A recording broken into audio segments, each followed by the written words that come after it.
Hey guys, welcome to Newswave. I hope you guys had a really good Easter this past weekend, spent some time with family, ate some good food. I know I did, had a lot of fun this past weekend. Of course, it's Monday, which is back to the beginning of the dreaded work week that everyone hates, but let's talk about some video game stuff today, and of course, we did some stuff over the weekend as well. We played ukulele, we talked about Unreal Engine and the 20 unannounced games apparently that are coming to the Switch from Japan. But with that, guys, let's start talking about some gaming news here. Let's get started. So the first bit of news comes to us from SuperData. Now, we've talked about them in the past. We've used them for different sales figures. What they are is they analyze data from around the world, data that we have, run estimates, and try to figure out sales figures and numbers for places that we don't have concrete data for yet. So they try to pull numbers, estimate, things like that, and figure out how much of an item would have sold in places where for example, the MPD numbers or media crate numbers have not been released for. And they come up with some interesting figures for the Switch. And the biggest thing here that's really set them off for this big number, which by the way is 2.4 million units sold, is what they believe the Switch has sold through its first month, essentially, its first 28 days on the market. Now, the big thing that set them off was that the United States comes back and says 906,000 units have sold through, which is a lot. Of course, Zelda, we talked about this last news wave, Zelda had a larger sales time on the Switch despite less Switches selling, so people bought Zelda without the Switch a lot, apparently. And so SuperData comes to the table with a number of 2.4 million. That pulls from places like Japan, of course, the UK, parts of Europe, and of course, the United States. Now, with those numbers that we have, it looks like it's right around 1.6 to 1.7, maybe even 1.8 million. And it looks like they took numbers from other places that we don't know about, things like Canada, Mexico, Australia, and they came to an agreement, like I said, of 2.4 million. This then pushed their sales projections for the Switch in its first this year, so that would not be its full year on the market. That would be up till from March, of course, to December. They pushed that figure up to about 8 million, maybe a little more, depending on how things keep going, and that's pretty solid if you consider the Wii U sold 13 million in its entire lifetime, and the Switch is set to get very close to that in its first actual fiscal retail year. It's going to come down to, of course, game sales. Now, this 2.4 million is an estimate. It might be overshot here. It's very possible considering Nintendo was only going for 2 million, but they also talked about ramping up production. So there is a chance, yes, Nintendo eclipsed that 2 million mark. Did they get to 2.4 million? We won't know until later on this month. See, in about a week or so, we're going to get actual hard numbers from Nintendo because they have to release their quarterly results to their investors, which we can all read pretty much. So we could take a look. We can see down to the units sold or down to the dollar made on the Switch. We will know. We can read it. And that'll give us concrete evidence of how well the Switch has sold all the way through March. So because March falls in that first quarter, we will know. We won't know much about April, though. That's not something we'll know for a while, but we will at least know how it sold in its first 28 days on the market, along with any games that followed everywhere. So we'll know how well Zelda sold completely, how well the Switch sold, and of course we'll be able to do things like calculate attach rate and stuff like that. But I think it's pretty obvious the Switch has been a success thus far. I think developers are starting to take notice that, wow, this system is selling well. It doesn't look like it'll be a Wii U, although keep in mind that third month is important. They need to get over this hurdle of this third month, since that's when the Wii U really started struggling, was that third month. It did well in its first 2 months. Holiday season, though, this is more impressive by the Switch because it's not holiday season. This actually is a time when people are looking to spend less because they still have those racked up credit cards from Christmas time. So this is a time where people are a little more stingy with their money, but the Switch still sold at least 2 million units more than likely. I'll keep you guys up to date on that, the quarterly results that come out, and we kind of go over that together and see exactly down to the single unit how well the Switch sold in its first 28 days. And we talked about that Battlefront 2 trailer that got leaked last week on Newswave, and EA, they weren't happy about this coming out early. They were very mad. They were taking videos down, they were striking channels and stuff. Fortunately, I was not affected, probably because I didn't show the entire trailer. I just really talked about it and showed you guys like a 5-second snippet of it or something. So that's probably why I wasn't affected. There were other channels that showed the entirety of the thing, or even just the trailer itself, nothing else. So I got lucky there, but they definitely shot down that in the search results, stuff like that. So that news wave was pretty low in the view count, probably because of that, more than likely, especially with some of the emails I was getting.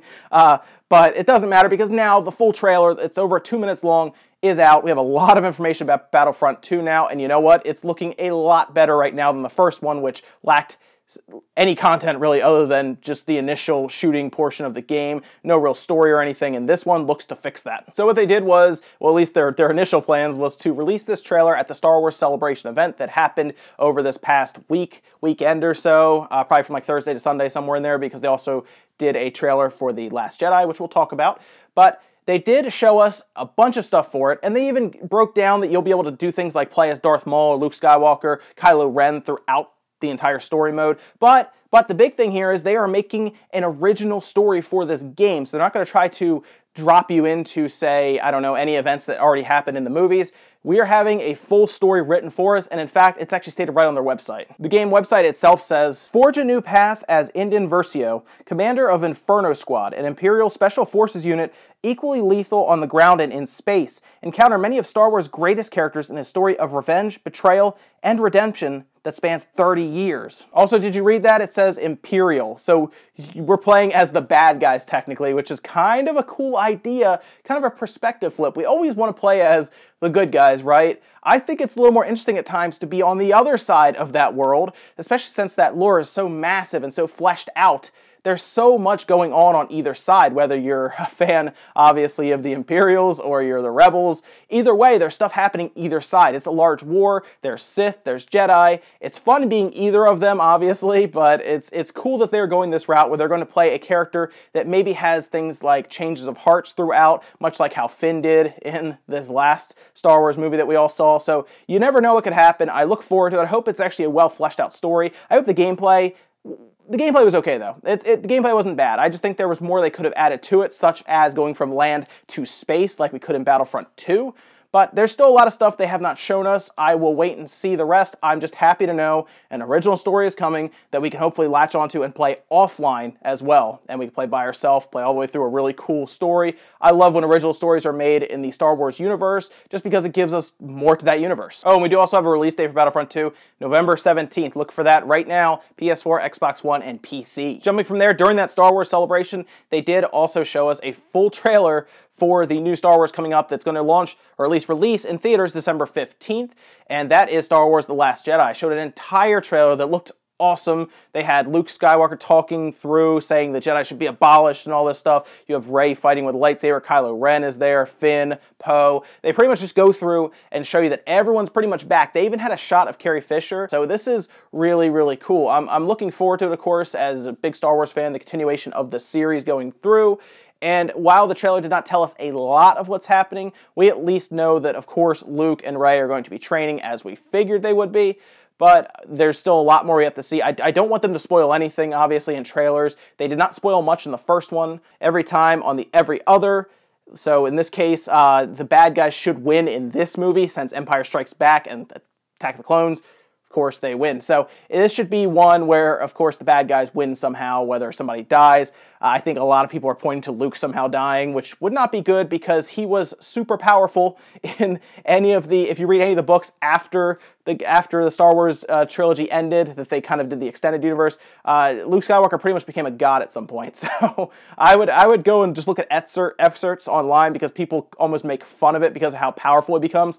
But I hope they wouldn't kill him off so soon because we haven't seen Mark Hamill in action at all. But yeah, if you want to go check it out, go look on YouTube's trending page. It was there, and it jumped to like 19 million in its first like 8 hours on YouTube. So it was very popular, yes. But go check it out if you haven't. It's like 2 minutes. It's an awesome trailer. And we got an update about Redout. If you don't know what Redout is, it's a racing game very similar to Fast RMX F-Zero. It's kind of an anti-gravity vehicle where you're going like 600 miles an hour and it's really pushing forward. They said they're just working through some technical aspects right now. And this was kind of done in an interview, and what happened was they were talking about how they're still working through technical aspects for consoles, the Switch, PS4, Xbox One, and it kind of got me thinking, well, that's interesting because I remember there was a graphics card test on this thing, and it ended up being a little more difficult on the graphics cards than you would think. I remember it was Digital Foundry, it was on YouTube, I checked it out the other day, and they tested things like the RX 460, 480, GTX 950, GTX 1060, which of course the NVIDIA side would be that 1060 and that 950, and of course anything in right now the Switch is NVIDIA, it's a Tegra, it's the X1 Maxwell, and they showed that, man, the ATI chips, those struggled heavily, and the NVIDIA chips were great. They worked so well on that Redout game, and I checked it, and yeah, I think this is going to be very compelling. It's going to be a very compelling comparison. So if you guys check that out, keep an eye on the Redout when that comes out on the Switch and the PS4, because we've already seen things like Lego City Undercover, which works well on the Switch. Remember how that was supposed to be 720p by all accounts, and it comes out and it's 1080p, and it runs very similar to the PS4 and the Xbox One? Keep an eye on Redout. It's Unreal Engine 4, which we've already seen scales super well, obviously, between the two, and it's going to be favoring NVIDIA's chips over ATI's chips that are in the PS4 and the Xbox One. I will be very curious to see how Redout functions on both of those together, because they will be compared by Digital Foundry. They're going to look at this, because I think this caught them off guard with how Redout ran on the ATI chips, and they are definitely looking at this to check this out. So keep an eye on that. I'll be curious. There's still no release date for the thing on any system, so we're still waiting. It just kind of came to my attention. I just kind of wanted to point that out to you guys, that this might be an interesting comparison for Redout on Unreal Engine 4 between the Switch, PS4, and the Xbox One. Oh, and you just heard me mention Lego City Undercover. They did a full test on that as well on Digital Foundry's site and their YouTube channel, and it turned out, yes, Lego City runs actually really well on the Switch. It's pretty much an improvement over the Wii U version every single way imaginable, which is not a surprise because the Switch has way more power if you think of tool set. Unreal Engine 4 and everything, even if they, like how they wrote their own engine, the Switch still has way more abilities with lighting and anisotropic filtering, all kinds of stuff they can do over the Wii U, and Lego City Undercover shows that heavily. And the Switch functions really well compared to the PS4 and the Xbox One. If you have not checked that out, it's on YouTube. Go take a look and let me know what you think, because I think you might be surprised when they stack those three together, Xbox One, Switch, PS4, about how well it runs. Jumping from there, while we're speaking of performance, Mr. Shifty came out. Pretty cool game. I'm going to actually play a little bit of that today, so I may have a video up playing that, just checking it out. It's kind of like Nightcrawler, where you're infiltrating a building, beating up a bunch of guards, a lot of puzzle stuff with that. Looks really fun, but it has some frame rate issues right now with the Switch. That's the reason I bought the Switch version over the Steam version currently, because I want to check out if there are frame rate issues that I run into.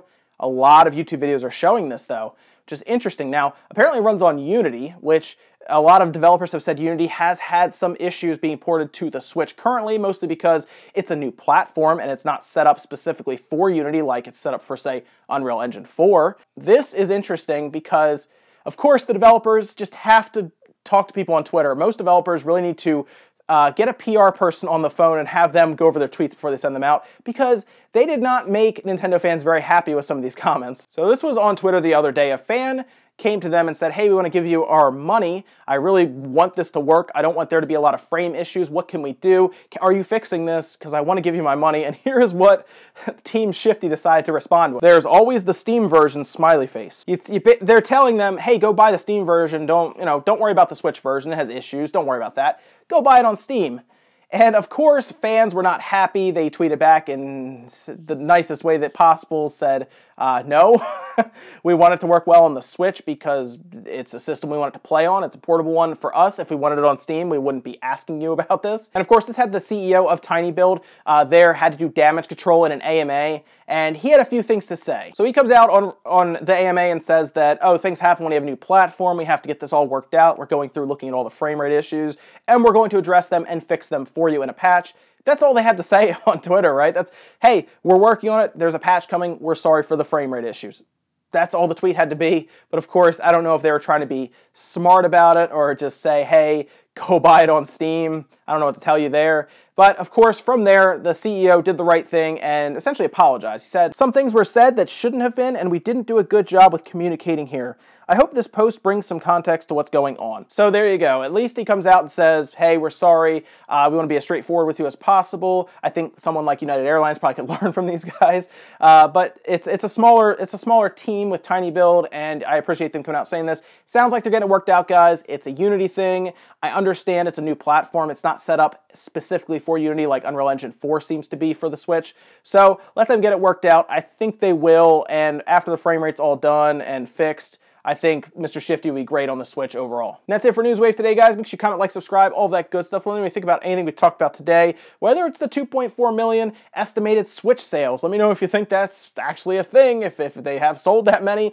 or if this may be a little bit of an overshoot. I do think they've at least reached their 2 million unit goal. I think they've probably gone a little over that with the added production later on in the month.